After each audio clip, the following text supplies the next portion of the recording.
Oke semuanya, selamat datang di Just Talk bersama gue Catur. Di sini gue akan mencoba menyampaikan beberapa opini gue terhadap sepak bola, atau lebih tepatnya gue akan ngebahas soal hasil-hasil pertandingan di setiap minggunya, dari sudut pandang gue sendiri dan dari hasil gue melihat highlight ya. Jadi kali ini gue akan mencoba membahas match Liga Champions di second second round ya, di ronde kedua atau nggak di putaran kedua, sorry, di match kedua dari UEFA Champions League. Di sini gue bakal bahas 3 pertandingan doang karena ini yang menjadi highlight bagi gue ya. Oke, langsung aja kita akan bahas yang pertama, yakni match dari Paris Saint-Germain melawan Manchester City, dimana PSG dengan mudahnya bisa gue bilang mengalahkan Manchester City ya. Gue akan bahas bacain statistiknya dulu. Tendangan Paris Saint-Germain ada 6 shoot, dan sedangkan Manchester City ada 18. Shoot on target dari PSG 3, sedangkan Manchester City 7, which is ini PSG lebih baik dalam segi create chance dan shoot on target. Di penguasaan bola Paris Saint-Germain cuma 45%, sedangkan Manchester City 55%. Ya kita tahu lah bahwa Manchester City bermain dengan position ball-nya. Operan sukses PSG 469, Manchester City ada 533. Akurasi operan hampir beda tipis doang, 86% bagi PSG dan 89% bagi Manchester City. Dari highlight yang gue nonton dan dari statistik juga, PSG lebih menang dari segi on target dan create chance-nya. Bagi gue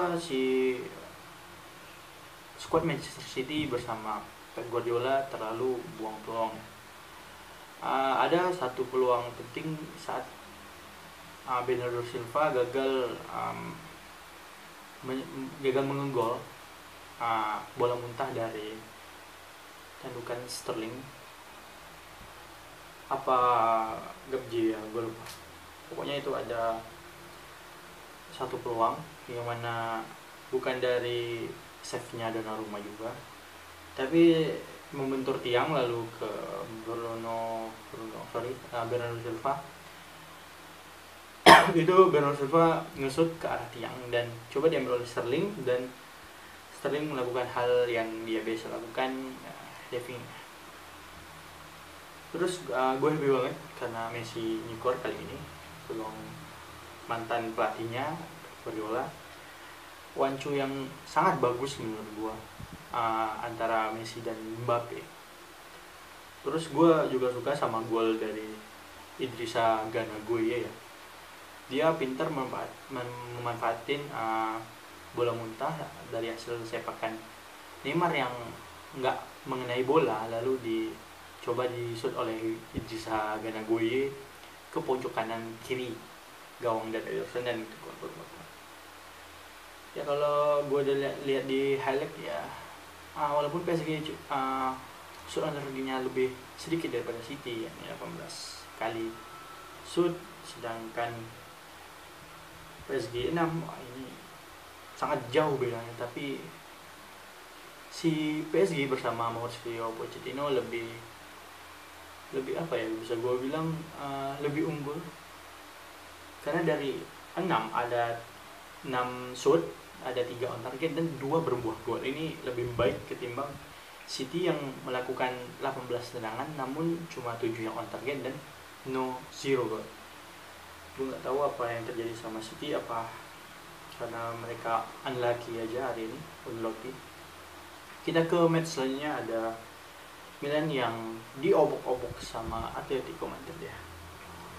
Di sini padahal Milan bermain cukup baik, dengan formasinya 4-2-3-1 di sana, sedangkan Atletico Madrid dengan formasi yang seperti biasanya dia lakukan bersama Diego Simeone ya. Gue akan bacain statistiknya dulu. Ada shoot ada 7 AC Milan, Atletico Madrid ada 22. Shoot on target ada 3 Milan, sedangkan Atletico Madrid ada 5 dari 22. Possession ball Atletico Madrid 65% unggul, sedangkan AC Milan cuma 35%. Operan sukses AC Milan 313, sedangkan Atletico Madrid adalah 566. Akurasi operan AC Milan 76%, sedangkan Atletico Madrid ada 86%. Di sini gue lihat Milan sebenarnya main dengan baik dari highlight yang gue nonton. Jadi di sini Milan nggak kardus-kardus banget mainnya hari ini. Buat gue ini cuma unlucky karena Frank Kessie itu dilanggar tadi.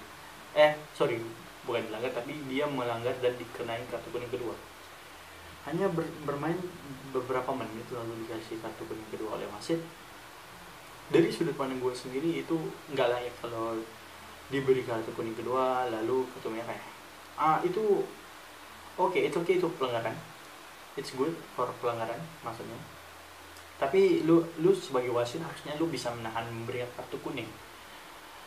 Karena biasanya ada 3 kali kesempatan saat lu buat false, dan yang ketiga biasanya berubah kartu kuning. Dan sebetulnya Frank Kessie juga tolol, gue bisa bilang bapuk bener, karena bisa-bisanya ngelakuin pelanggaran dan berbuah kartu kuning kedua. Ya tapi dari posisinya Frank Kessie emang memiliki posisi defensive midfielder yang memang fungsinya untuk mendelay permainan dari Atletico Madrid sendiri. Dan itu setelah Ante Rebic mencetak gol ya. Jadi AC Milan unggul, lalu Frank Kessie merah dan hancur semuanya. Permainan itu dikontrol oleh Atletico Madrid dan selalu menyerang, dan akhirnya di menit-menit akhir Antonio Griezmann mengunggul gol di menit 70-an, nggak salah gue ya. Lalu gol jatuh dari langit diberikan kepada Atletico Madrid, dapat penalti dari handsballnya Fikayo Tomori. Kalau gue lihat itu Lemar dan Tomori itu sama-sama menyentuh bola bagi gue ya. Dari sudut pandang highlight yang gue tonton itu, Tomori dan Thomas Lemar itu sama-sama nyentuh bola. Itu sebenarnya nggak foul dan 50-50 itu pribadi gue ya. Lalu ATM dapat penalti dan selesai sama Luis Suarez. Ini match terakhir yang akan gue bahas, ini gue yang paling gue suka. Real Madrid kalah melawan Sheriff Tiraspol yang gue sama sekali nggak tahu ini klub dari negara mana. Tapi tadi gue sempat search, pokoknya mereka ini dari Moldova. Gue kurang tahu juga di mana itu Moldova. Di sini Madrid bermain dengan 4-3-3. Kiper masih buat Courtois. Left backnya ada Miguel Gutierrez, pemain muda yang diandalin. Ada center back ada Dani Alba dan Eder Militao. Di kanan ada Nacho. CM-nya ada 3, ada 2 maksud gue, ada Camavinga dan Valverde. Casemiro di defensive midfielder, di wing kanan ada Hazard, di center masih ada si Benzema, dan kiri si ayam sayur, gak ayam sayur sih sebenarnya, kayak ayam lari tanpa kepala aja bagi gue, Vinicius Junior ya. Sedangkan si Sheriffnya pakai 4-2-3-1 dan gue nggak tahu ini siapa namanya. Ada kipernya ada Athanasiadis, left backnya ada Cristiano, center back ada Dulanto, center back laginya ada Boleda, right back ada Fernando, dua defensive midfielder ada Adowo dan Til. Di left midfieldernya ada Castaneda, attacking midfielder ada Kolovos, dan di kanan ada Matraore, dan striker ada Yaki Shiboy. Gue akan coba baca statistiknya. Shoot ada 31 berbanding 4. Shoot on target 11 buat Real Madrid, 3 buat Sheriff. yang which is ini bagus buat Sheriff ya, karena dari 3 shot on target dia bisa mencetak gol 2, sedangkan Real Madrid itu dari 11 on target cuma one gol itu pun dari titik penalti ya. Possession ball-nya Madrid unggul 76%, sedangkan Sheriff Tiraspol 24%, operan 705 berbanding 237, akurasi operan 88% berbanding 70% sama Sheriff ya. Dari highlight yang gue nonton, Madrid itu too much buang peluang ya, terlalu banyak buang peluang, dan Vinicius terlalu banyak dribbling nusuk ke dalam. Dan walaupun which is good dia diving, menurut gue itu diving karena ya si backnya dari Sheriff itu hanya diam, dan dia mencoba ngelanggar si backnya, dan akhirnya dia jatuh dan Madrid dapat penalti ya. Di sini gue salut sama si Sheriff dengan gol dari Til di menit akhir, dan 1-0 dulu dari tandukan ya. Dari kiri operan Lamu ke depan, lalu ditanduk oleh Shimiridov, gue nggak tahu namanya siapa tadi, ditanduk ke pojok kanan dari Courtois, dan Courtois cuma bisa ngeliatin bolanya masuk doang. Sebenarnya lu sebagai goalkeeper ya, jika lu ada sebuah bola menuju ke arah gawang, lu harusnya nggak hanya diem gitu, lu harus gerak, walaupun itu sudah 100% jadi gol, lu harus gerak gitu. Jangan lu cuma lihat doang, kayak kejadian sama golnya Messi ke gawang Ederson ya, itu Ederson cuma ngeliatin bola yang masuk ke gawangnya ya. Juga menurut gue itu gol yang bagus ya, gol yang bagus dari Sheriff Tiraspol.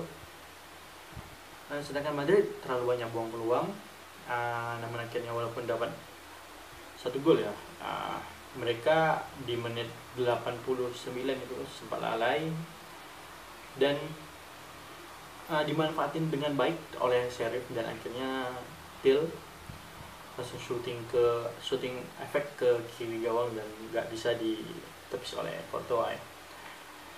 Ini mengejutkan menurut gue ya, karena Sheriff ini sekarang menjadi puncak klasemen di grupnya bersama Madrid, ada Shakhtar Donetsk, ada Inter.